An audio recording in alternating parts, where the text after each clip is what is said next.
So he said, I can't take it to the next level to give it to you. He said, oh, you can't carry this needle. And how are you going to carry all this gold to your next life? So that is what we have to seriously consider. What we have to leave behind and what we can accumulate for our next life. That is the main question.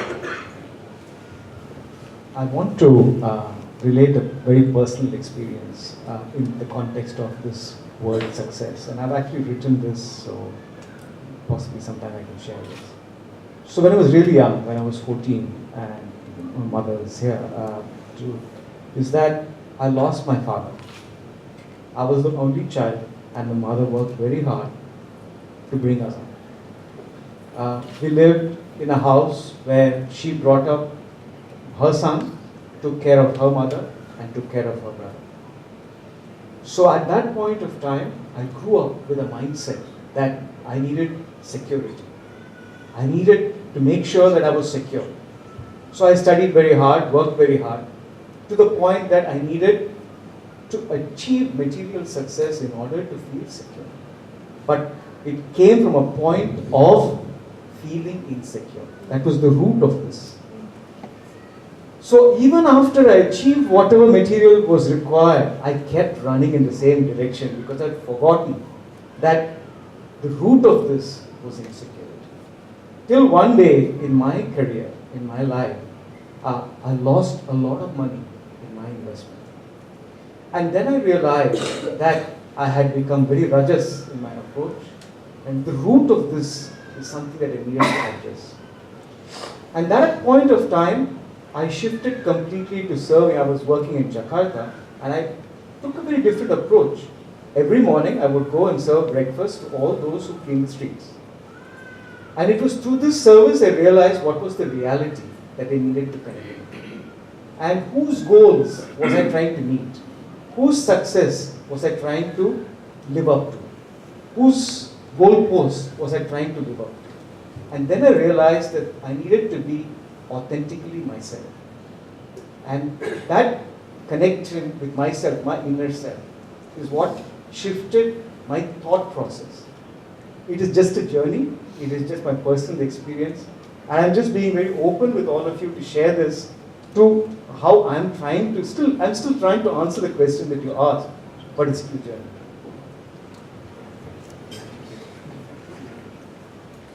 May I just add some more? In fact, in the word success, a lot of dollars and cent signs there. But in addition to all that, I think everyone is a self-made man or woman. And the challenge of success is really, I must use the German word here, I didn't expect this, die freie Entfaltung der Persönlichkeit. Meaning, you must be given the opportunity to freely blossom whatever that's in you. So, the challenge here to be successful is really to seek out opportunities or make the opportunities to ensure that whatever that's inside you gets outside. And the important thing now is, making money is one thing, but the important thing is the sharing. Right? The joy, of success is not everything, introspective, but to be able to share. Thank you.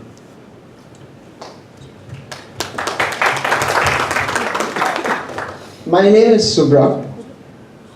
I'm relating to the topic of the conversation today, conscious leadership, and whatever we have discussed about how we should exercise some thought and free will and adjust our lives and what we do to be conscious leaders. But my question, and what confuses me a lot and continues to do so, is there a free will? And we just said, Sarva Dharman Parityajya Mamekam Sharanam. Surrender. Never mind. Don't worry. Don't think. Surrender. We also read, and I don't remember the exact verse, but in the chapter in Bhagavad Gita where there is the Vishwarupa Darshana, and somewhere there it is said, when Arjuna was getting all confused about, all these people I'm going to kill, and he said, listen, look here, they are already killed. He gave them a view. of all this has already transpired. You have no free will. Never mind, don't worry, don't need to take any action. How? How does this work now? So if we have to think of all these things, and there is good and evil, as far as I could understand, everything started from a knot, and bad, good, everything in between is what the universe is made of. And so does the Big Bang Theory, and science, for my dear friend, also says.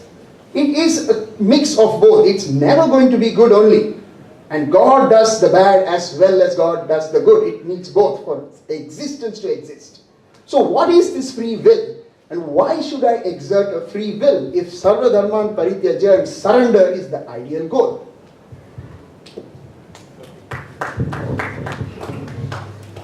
Yeah, the free will is to utilize your free will, whether you're going to surrender or not. That is the consideration. It's up to you to decide. There you have the free will. If you say God doesn't exist, God is not all good and He is equally bad, it's your choice. It's your so-called understanding. But if you want to properly understand, probe into the subject, study it under a qualified teacher, and then you come to the conclusion. Don't jump into the conclusion without even probing into it. And anyway, the point is, the free will is there. The free will is there to decide for yourself what you want to do. It's you. Like, in that respect, I want to just point out, the Lord is there in the heart of everyone as the super soul. As the super soul or Paramatma, He is Upadrashta and Anumanta. Upadrashta, He is the witness. He is seeing what you are doing, how you are acting. And accordingly, He is approving. He is rewarding you for your right action, and He is punishing you for your wrong actions. And in a way, He is not interfering. He left it up to you.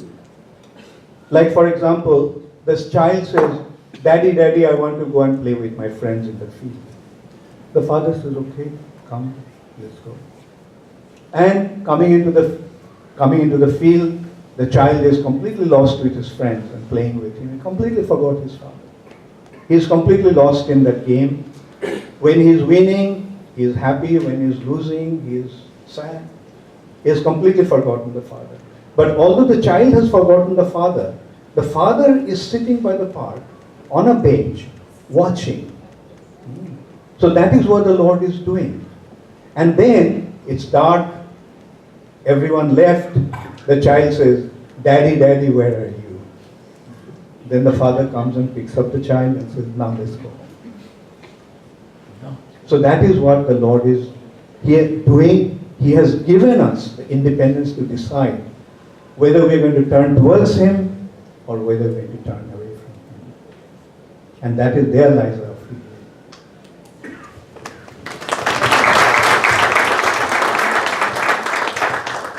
We have time for two more questions. I think there's a really nice discussion, very nice questions, but I think in the interest of time, two more questions. Do we have maybe you first, and then we can come back. Hi, my name is Vinny. This is the first time I'm attending such a forum, so it's a really delight to be here. I'll combine the comments of Subha and Swamiji to form my question. So Subha mentioned about a marathon race and how you should be taking little steps, which is like I really feel great about that. Now, what if the ultimate goal or moksha, salvation, that is the race, which is a marathon race, and as Swamiji mentioned, we take multiple lives, so each life is a smaller part of the race towards achieving that goal. But the main problem is that, let's say the marathon is 42 kilometers, whatever, and each life comprises of the 10 kilometers of the race. But after you finish that 10 kilometers, the next life, you reset back to the starting point, because you don't remember what you did in the last life. So only Krishna remembers what he did in the last life, but we people don't remember what we did in the last life. So for us, the race keeps on going because we started the starting point, reached 10 kilometers, back to the starting point. So how do we reach the end goal or the salvation or the moksha?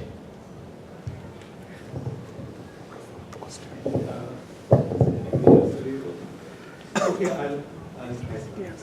I mean, you didn't say no. Why not? Okay, next question. I mean, he had been hiding behind me.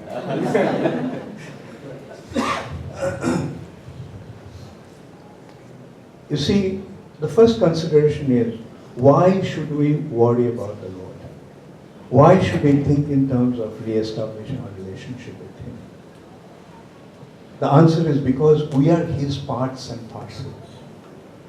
And the utility of the part lies in its connection to the whole. For example, this little finger is a part of my body. As long as it is connected to the body, it is very important. But when it is severed from the body, it doesn't have any value. So the utility of the part lies in its connection to the whole. And that is, since we are His parts and parcels, the utility of our existence really lies in our becoming connected to Him.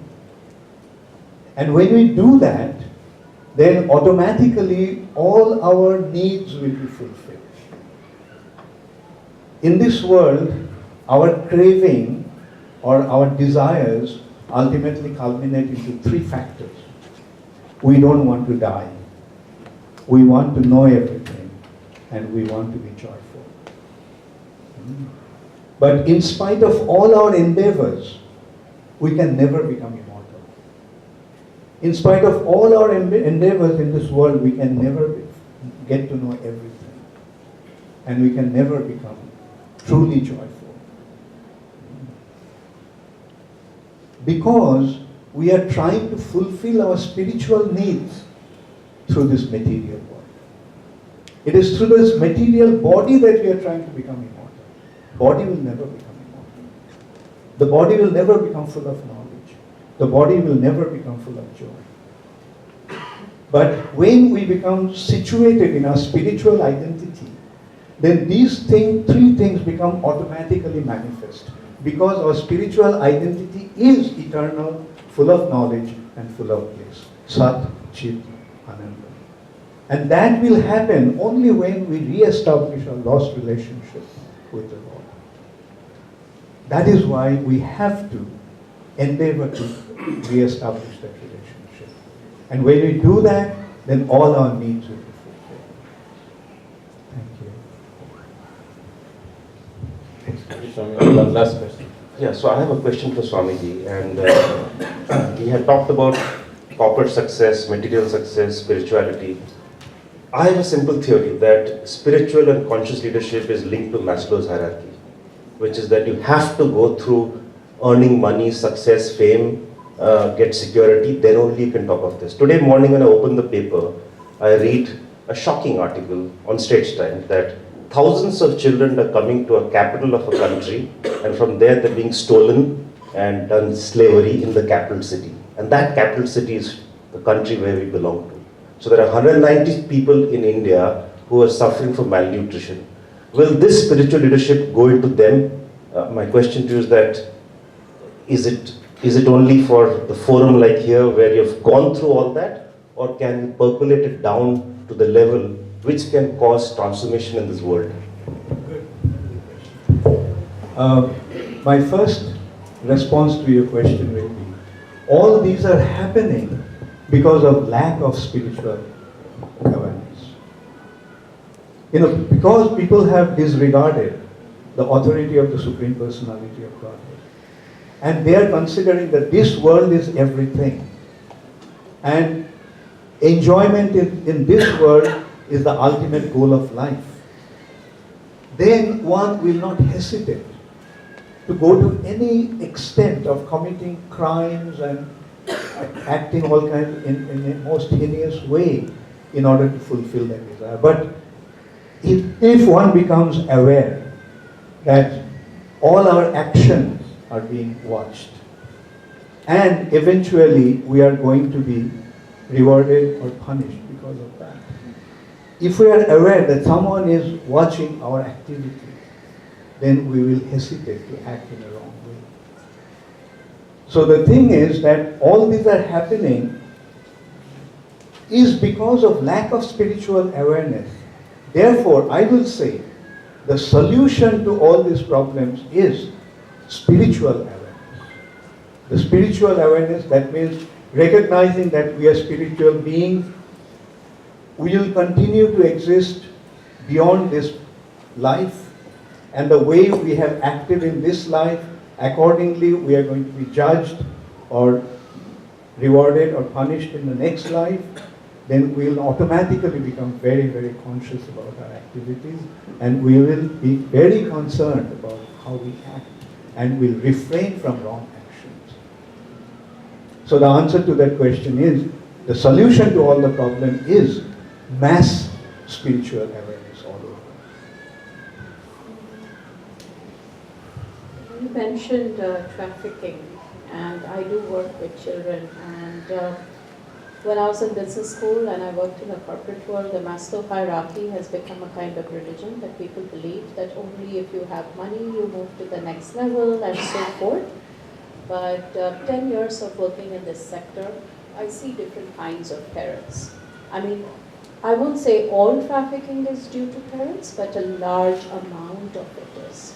A large amount of trafficking is driven by the fact that women are not aware of the fact that they have children, and they feel, not empowered. Their fathers don't feel empowered, and it's usually the parents who sell their children for money so that they think that the child will earn a living.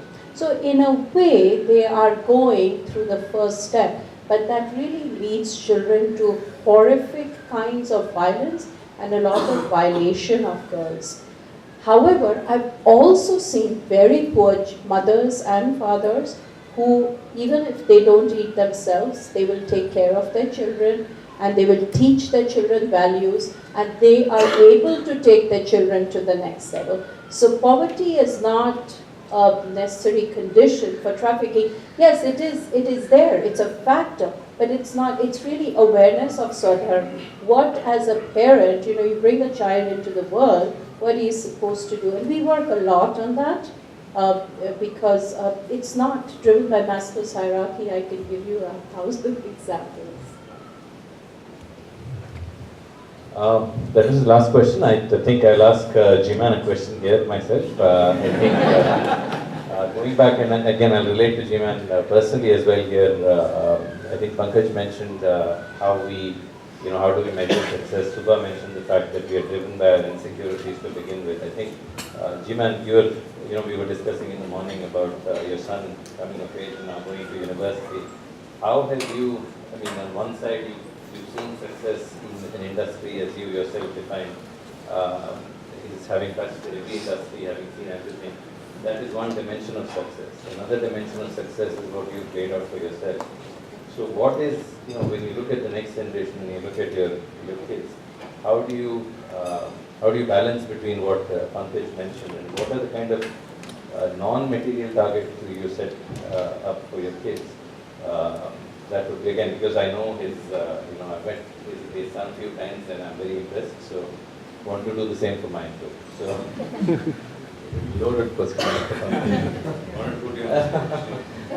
No, just trying to, I kept quiet as the connection to all the questions that we asked in some form or the other.